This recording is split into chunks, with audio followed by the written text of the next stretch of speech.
I want to talk briefly about this kerfuffle about the Democratic senators and congresspeople who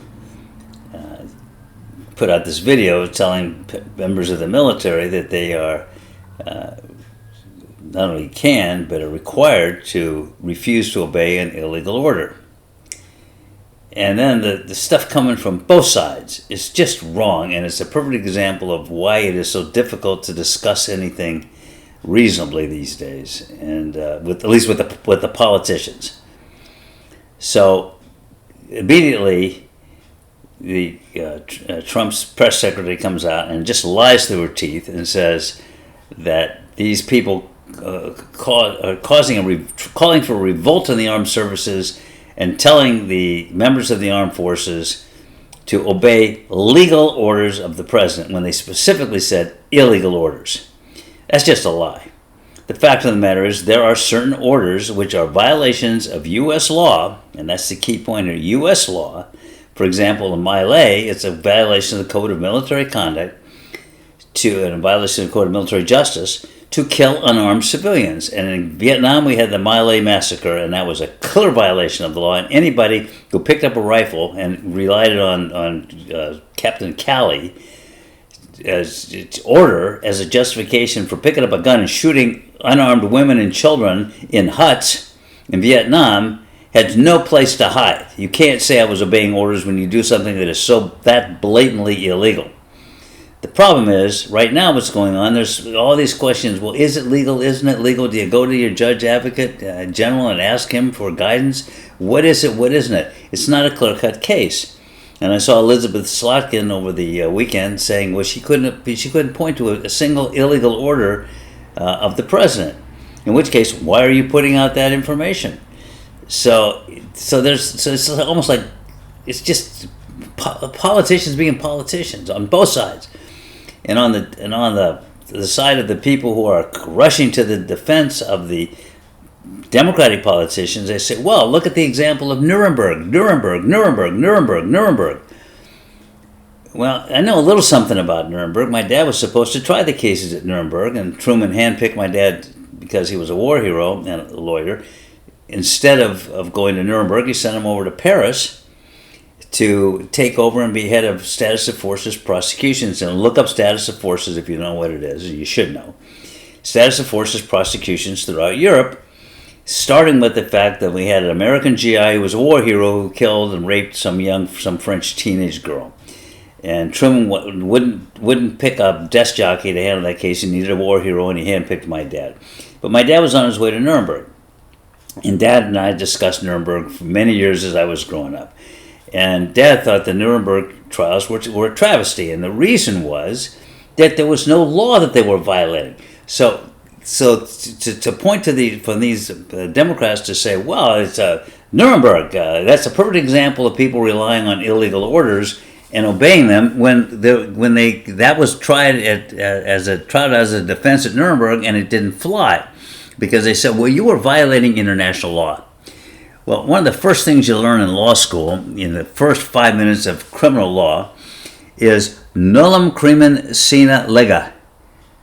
That's Latin, for those of you who are unfamiliar with the dead Romance languages, or probably weren't even altar boys, shame on you. Nullum crimen sine lega means no crime without a written law. So you can't go out and charge somebody with a crime and then make up the law after the crime was committed. There has to be a statute in writing that you can point to and say, here's the statute, this is the action that is prohibited, and you violated that, but you have to have that first. Well, there was no such law binding these people in Germany. They came out and said international law, kind of general moral law.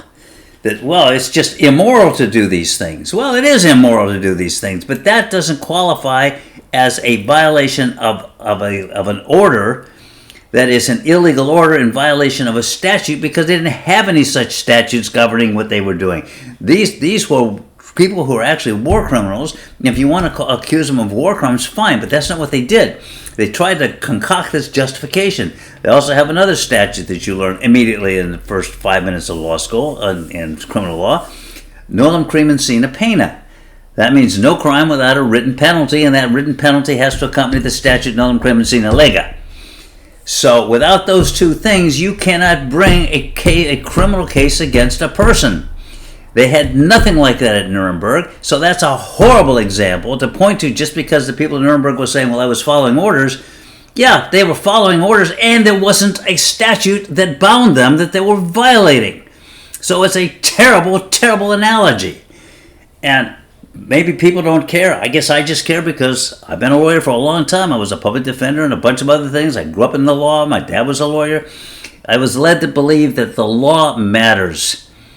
And the so-called technicalities matter, and the specifics matter, and what we call a crime matters. And when we punish people for criminating a law, it better be a law that's clearly understood. And if the law is vague and capable of misunderstanding, it gets tossed out. Void for vagueness. It's another legal principle. We just learned three important important principles of the law. So when you go to law school, you don't have to take that class in criminal procedure because I just taught it to you. Congratulations, you now move on to your next year in law school. So, having said that, let's go back to what the Democrats were saying, and the obnoxiousness of the response of the Republicans, which is to act as though any order a president gives them. Right now we have this question of posse comitatus. Look that up. It means you can't use the army to enforce criminal laws against civilians. You can't use the army against civilians in this country. And Trump goes right close to that line all the time, and he's constantly talking about at one point in time, he said, yeah, this would be good training to have soldiers going in to enact to enforce the criminal laws. That'd be good training for when they get into combat. So he's always walking right close to that line, if not over it. And what he's doing with nationalizing the National Guard and sending them in and saying, oh yeah, to protect the people enforcing the immigration laws, that's what they're doing, and some of the things they're doing are outrageous. So I don't want to get into those details, but the fact is, once again, on both sides of an issue, you've got people misrepresenting the positions that are relevant and appropriate and legal and right. And it drives me crazy, which is one of the reasons I'm running for Congress. It's just nothing else. I'm tired of yelling at my TV, so instead of that, I can go out and yell at you. So thank you for your patience and listening to me rant and rave, but I just get so damn tired of these politicians. They just can't seem to tell the whole truth, the whole truth, and nothing but the truth, so help you God. And so help me God, I'm fed up with them.